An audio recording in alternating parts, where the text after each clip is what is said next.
ብዙዎቻችሁ የተለያየ ሙያና ክህሎት አላችሁ ግን ደግሞ የመጀመሪያ ደንበኛችሁ የት አለ? የለም። አብዛኞቻችን ስራ የምናጣ ደንበኛ እኛ ጋር እስኪመጣ መጠበቃችን ነው። ደንበኛ ወደኛ ሳይሆን መምጣት ያለበት እኛ ነን ወደ ደንበኛ መሄድ ያለብን።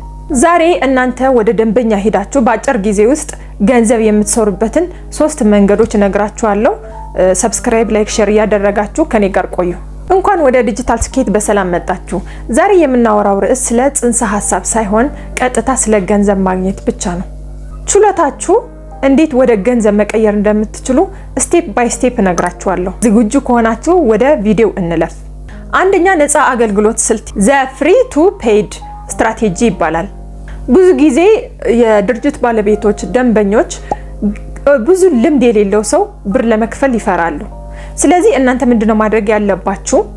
4 ዊክ ወይም ደግሞ በወር በነፃ ስራ ልክና ከዛ በኋላ ስራዬን አይተው ከወደድከው አብረን እንቀጥላለን፣ ካልሆነ ደግሞ ችግር የለውም ብላችሁ ትጠይቁታላችሁ።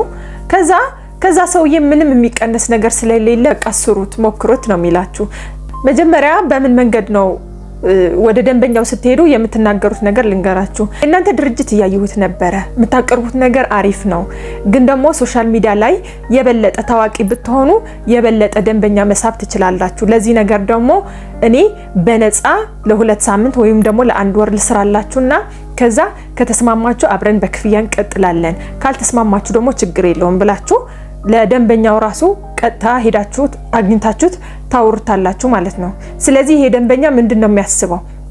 አንደኛ ነገር እውቀት ስላላችሁ የእናንተ ስትራቴጂ የእናንተ ስልት ያየ ነው፣ እውቀት እንዳላችሁ እየተገነዘበ ነው፣ ፍቃደኛ ነው የሚሆነው። ሁለተኛ ደግሞ ከሱ ምንም የሚቀነስበት ነገር ስለሌለ፣ ምንም የሚከፍለው ነገር ስለሌለ እሺ ሞክሩት ነው የሚላችሁ እና እናንተም ይሄንን ሜትድ ተጠቅማችሁ ስራችሁን ታሳያላችሁ። ከዛ ካሳያችሁ በኋላ ከወደደው ጥሩ አብራችሁ በክፍያ ትቀጥላላችሁ። ካልወደደው ግን ምንድነው ማድረግ ያለባችሁ? የእናንተ የሰራችሁትን እንደ ፖርትፎሊዮ ስለሚጠቅማችሁ ወይም እንደ ኤክስፒሪየንስ ስለሚጠቅማችሁ ሌላ ድርጅት ላይ ሄዳችሁ በኮንፊደንስ እኔ እዚህ ቦታ ሰርቻለሁ፣ ስለዚህ እናንተ ጋር እንደዚህ ልስራ ብላችሁ ለስራ ይሆናችኋል ማለት ነው እና ፎር ፍሪ መስራት እጅግ በጣም ብዙ ጥቅም አለው። ሁለተኛ ደግሞ ቀጥታ መልእክት መላክ ወይም ደግሞ ኮልድ አውትሪች ይባላል። ይሄ በኢንስታግራም፣ በፌስቡክ፣ በቲክታክ ወይም በተለያዩ ሶሻል ሚዲያዎች ወይም ጎግል ላይ ገብታችሁ አዳዲስ ስሞል ቢዝነሶች፣ ጀማሪ ቢዝነሶች የሆኑ ሰርች ታረጋላችሁና ከዛ ከነሱ ስልክ ቁጥር ወስዳችሁ ቀጥታ ቴክስት ማድረግ አለባችሁ። ምንድነው ማድረግ ያለባችሁ?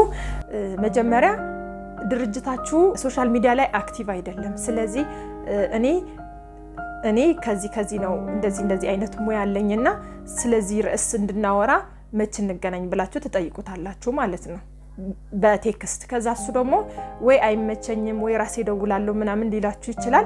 ግን እናንተ ምንድነው ማድረግ ያለባችሁ? አይ በቃ በዚህ ሳምንት መቼ እንደሚመች ፍሪ መቼ እንደምትሆን ንገረኝና እኔ ልደውልልህ ትሉታላችሁ። ከዛ በቀጥታ ተገናኝታችሁ ማውራት። ይሄ ደግሞ እጅግ አሪፍ መንገድ ነው። ምንም ሳትደክሙ ቤታችሁ ቁጭ ብላችሁ ያሉትን ድርጅቶች ስልክ እየደወላችሁ በዛ መንገድም ስራ ማግኘት ትችላላችሁ ማለት ነው። ሁለተኛ ደግሞ እዚህ ኮልድ አውትሪች ላይ በጣም ትዕግስት ያስፈልጋል። ለምሳሌ በሳምንት 10 ድርጅት ጋር ደውላችሁ ስራ አላገኘሁም ካላችሁ ይሄ የእናንተ ስንፍና ነው። ቢያንስ 10 ደውላችሁ ካልተሳካ ወደ 100 ሰው መደወል አለባችሁ፣ ወደ 100 ድርጅት መደወል አለባችሁ። ቢያንስ ከ100 5 ድርጅት አታጡ እና በዚህ መንገድ ስራ ልታገኙ ትችላላችሁ ማለት ነው። ሶስተኛ ደግሞ አካባቢያችሁ ላይ ያለው ድርጅት ማጥናት ወይም ደግሞ ሎካል ኔትወርኪንግ እንለዋለን።